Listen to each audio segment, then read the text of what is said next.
Welcome into Raptors Today, basketball fans. We are joined by Mike Curtis of the Detroit News. We're looking ahead to the Toronto Raptors and the Detroit Pistons. And Mike, I'll start with just a prospectus on your season so far. I know things aren't really measured in wins and losses right now for you guys.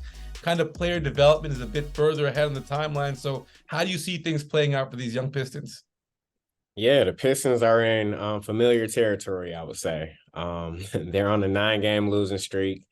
They're 2-10 currently. They've been struggling, definitely to start this season. But I think it all starts for this team. They started this team behind this season behind the 8 ball, particularly because of injuries. We found out that Bojan Bogdanovic had a right calf strain that's sidelined him throughout training camp and these first few weeks of the season. Isaiah Livers, who's another one of their two-way wings, he had a left ankle sprain, grade 3, which has sidelined him pretty much all of that time too. And then Monte Morris, their big, not free agent addition, but they traded for him in the offseason as a veteran point guard. He hasn't been available either just because of a right quad injury. So, and then you take in consideration the injuries to Jalen Duren. Marvin Bagley is dealing with an illness. So they've been pretty banged up to start. Yeah, it sounds rough. I mean, you mentioned big free agents. I guess the big free agent for the Pistons would be Monty Williams. So what can we take from how he's impacted the organization with, the tutelage of Dwayne Casey in that front office?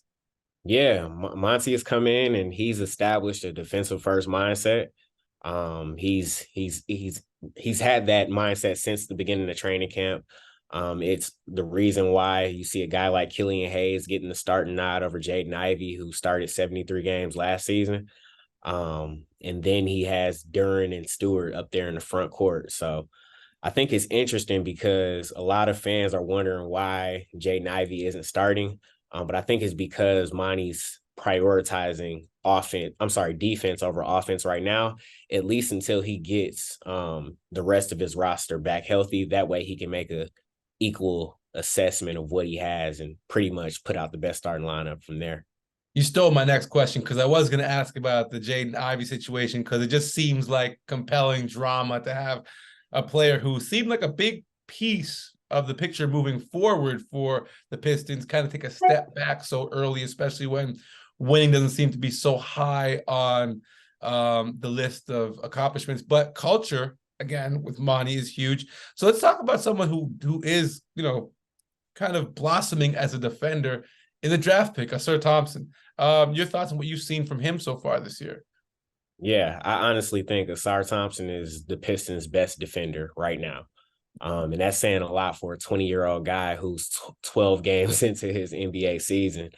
But the way he's able to kind of stay with guys and just focus on the one-on-one matchups, I think Monty Williams said it yesterday in practice. He's as good as you can get from a one-on-one perspective, but his area for growth defensively is just the team concept of defending. He's very athletic. We've seen that on a couple of blocks. We saw that on his dunk on Clint Capella the other night against the Hawks. It's interesting because every game he pretty much has one or two plays where you're like, how did he do that? But the Pistons got a really good versatile wing in Ausar Thompson. His shooting is definitely his biggest area of growth, but of course, that typically comes with time. But just his raw talent and athleticism, I think that's what sets him apart right now.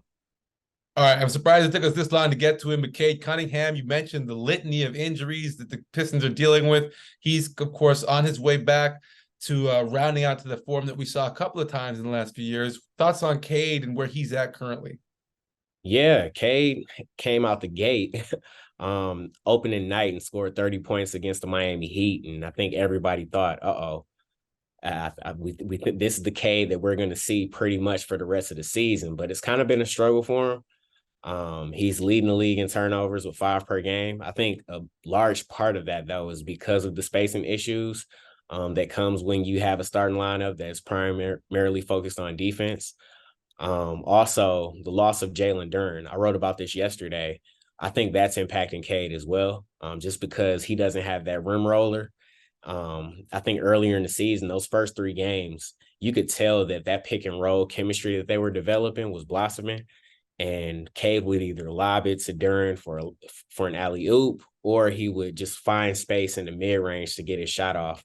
And without Duren in the lineup, it's been pretty difficult for Cade to kind of find that freedom, just because so many defenses are throwing 2 and 3 bodies at him pretty much on every possession. So I think that's a big key to why Cade is kind of struggling with the turnovers right now, but he's still averaging 21 points, just around 7 assists, 3 rebounds. But I think as the Pistons get more guys back, we'll start to see Cade perform a little bit better. Let's talk about Cade's high school teammate, Scottie Barnes. I know you're out there, Detroit. What are you guys seeing, hearing about this young man in year 3? Yeah, I'm paying attention from afar, and it looks like he's taking that leap that people thought that he would finally take. Of course, he won Rookie of the Year, his rookie year. But I think just he's taking that leap from the scoring perspective, but also what stands out to me is his leap on the defensive end as well. He's averaging about a steal, or 1.5 steal, 1.5 block per game. And I think it's interesting because, like, I just watched a clip the other day, and he didn't. So the clip I'm referring to was a shot, and he was trailing the play, and there was a pass to the corner, and he started from the paint, and he got out for the closeout and made it just in time for the shot to go up. The shot still went in, but the fact that he covered that much ground, I thought that was like very impressive. But I think that's the biggest thing that I've taken from Scottie, just his tenacity on the defensive end, his ability to get to wherever he wants to be on the floor.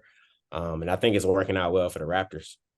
Speaking of the Raptors, your impressions of this team so far, kind of finding their way under Darko Rakovic. Your thoughts from what you've seen? Yeah. They haven't struggled as much as Detroit, but they're in a little bit of a funk too. But I think just the addition of a guy like Dennis Schroeder, you have a guy who can come in and pretty much maneuver and manufacture the offense. That takes a lot of burden off Scottie Barnes and Pascal Siakam. You got Jakob Poeltl, who's I think 8th in the NBA in rebounds right now. So they're looking pretty good. I saw that they beat the Bucks, and I think that was a pretty impressive victory for them. They also lost to the Bucks, so that kind of balances out. But when you can compete with one of the best, I think that gives you a pretty good shot in the Eastern Conference. All right, Mike Curtis of the Detroit News, we thank you so much for your time and giving us your insight, and hopefully we catch you when you come down to the city and get you on one of the programs. Yeah, definitely. I'd love to, man. Appreciate that.